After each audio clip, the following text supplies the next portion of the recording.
to give us clarity to these issues within the main opposition party.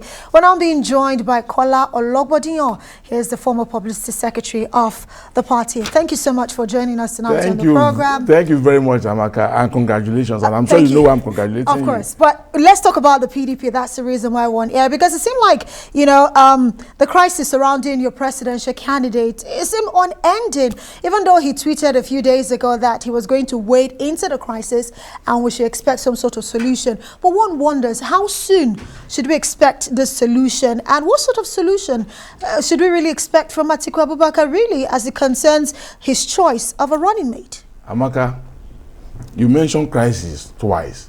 You even quoted our presidential candidate as talking about crisis. It's not a crisis. And our presidential candidate didn't use the word crisis. He never used that word. And having said that, like I said on your sister program yesterday, the party, People's Democratic Party, is encountering turbulences. And we have managers, we have leaders, we have stakeholders, we have captains, we have drivers of the party who are prepared to manage the situation. And having said that, I want to assure you, you asked that, oh, how will the candidate manage this situation? Having taken a decision. A decision has been taken, but the party is large enough. Our drive, our focus is large enough to accommodate the interests of the party. So what we need to do, and what our leaders are working on as we speak now, is the post-management of the decision that needed to be taken concerning who becomes the vice presidential candidate, which had been taken. What is left is the management of that process. You keep saying there's no crisis, but I remember here on Arise News, we had the governor of Benue State, Samuel Otom, who headed that 37-man committee that came up with a zoning solution. And he was also a member of that committee that actually suggested that Nyesom Wike should be the running mate. He says there is a problem in the party, especially if Atiku Abubakar does not reach out to Wike as soon as possible. Thank you very much, Amaka. There is a problem, not a crisis. And I also said that we are encountering turbulences. Okay. You understand?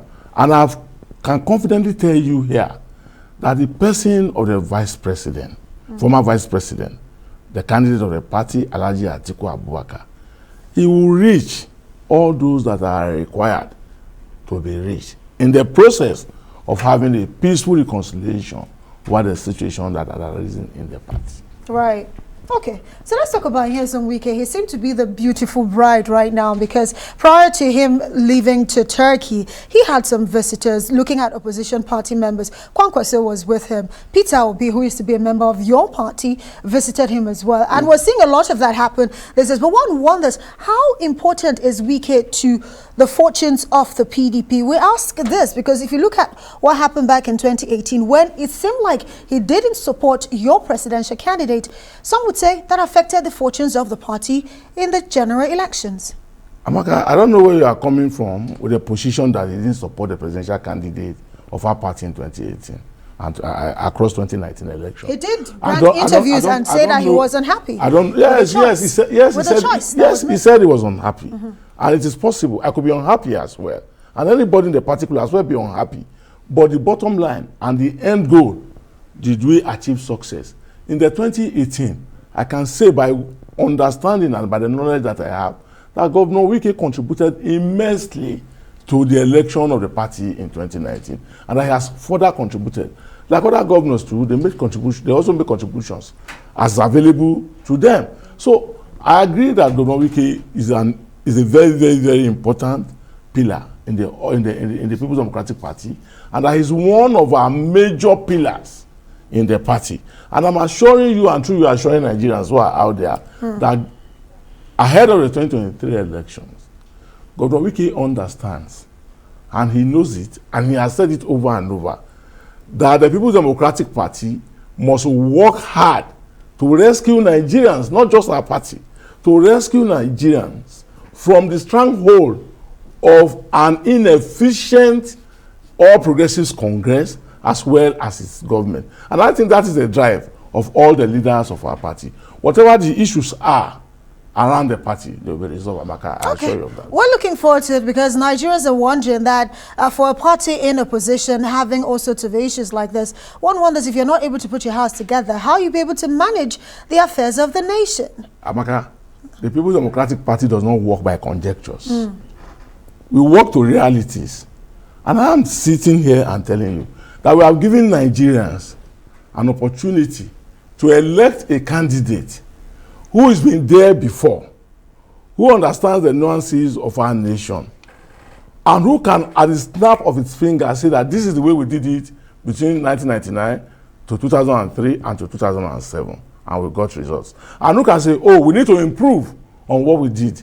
And as far as I'm concerned, I think Nigerians have come to a realization as we speak today that ahead of the 2023 election, the Nigerians do not need a learning curve president. They don't need a president that will come to office and begin to think, how do we do this, how do we do that? Neither do Nigerians require a toll gate president, or they require a president that will come with Mr. Integrity or Mr. This, and at the end of the day, he will lead them to nowhere. I think Nigerians now have understanding today that a candidate that they need ahead of 2023 is Alhaji Atiku Abubakar. Well, you can't speak for all Nigerians, really. You are a party man, so it's okay for you to speak on behalf of your party, but not on behalf of Nigerians. But you know what? Let's move beyond the Wike Atiku Okowa issue. Let's talk about the PDP as it stands right now. How soon should Nigerians really expect the PDP to actually devolve some of its top hierarchy to the south? I ask this because I'm sure you have seen all of the trajectory, especially on social media. Your national chairman is from the north. Your BOT chairman from the north. Your presidential candidate from the north as well. So should we expect some sort of shake-up to happen, especially as we look forward to the 2023 elections? It's clear, Amaka, that I cannot sit down here as a former member of National Working Committee, even though I'm a member of NEC. You're a key member of the party. Even though I'm a member of NEC, and declare that, oh, the party must go in this direction or to go in that direction. I want to give you an assurance, and through you assure Nigerians, that whatever needs to be done in the party to assuage feelings, whatever needs to be done in the party to guarantee a successful ending by May 29, 2023, in which Alhaji Atiku Abubakar and Senator Governor Otto Ifeanyi Okowa will be sitting in the villa to work in the interest of Nigerians, the party will not hesitate, the party will do it. And mind you, the People's Democratic Party remains the only political party in Nigeria today that has all the structure that can coordinate activities. We have the NWC, we have the BOT, we have the NEC, we have the caucus, we have governors forum, we have former ministers forum. So whatever we have former governors forum as well. Whatever the issues are in our political party, in the People's Democratic Party, we have the capacity and the ability to manage it through. Okay, you say so, but one wonders your internal mechanism to resolve issues, especially looking at the fact that a committee was set up to pick a vice presidential candidate. And from what we gathered, majority did actually support a different person from who was picked. Yes, it is a prerogative of the presidential candidate to decide who his running mate is. But all of these organs you speak about, how far-reaching are their decisions and their powers, really, is what one wonders. Well, I'm aware, I know, and I'm in a position to so know, Amaka, that the organs of the party are very strong, and their decisions, whether you allow it or you don't allow, whether you like it or you don't like it, remains binding on the members of the party. And as such, I'm very confident, and I have no fears at all, that whatever the issues are, they will be resolved. All our leaders are working as we are speaking. Contacts are being made here and there to get across those who have had feelings over whatever that had happened. And like I said on your sister platform yesterday, somebody cannot say that, oh, this has annoyed me. And anybody will say, why should they get annoyed? No. But I must also live with an adage from my community, Kaba in Kogi State, which says that, Asibadani, you know the meaning. You have to interpret that because we actually are transmitting to an international audience. You know the meaning. It says, simply put, it says that when a horse rider falls from the horse, if he's not fatally injured, his first duty is to mount the horse because that is the sign of victory. Kola Ologbodiyan, former Publicity Secretary as well as member of the National Executive Committee of the People's Democratic Party. Thank you for joining us tonight on the program.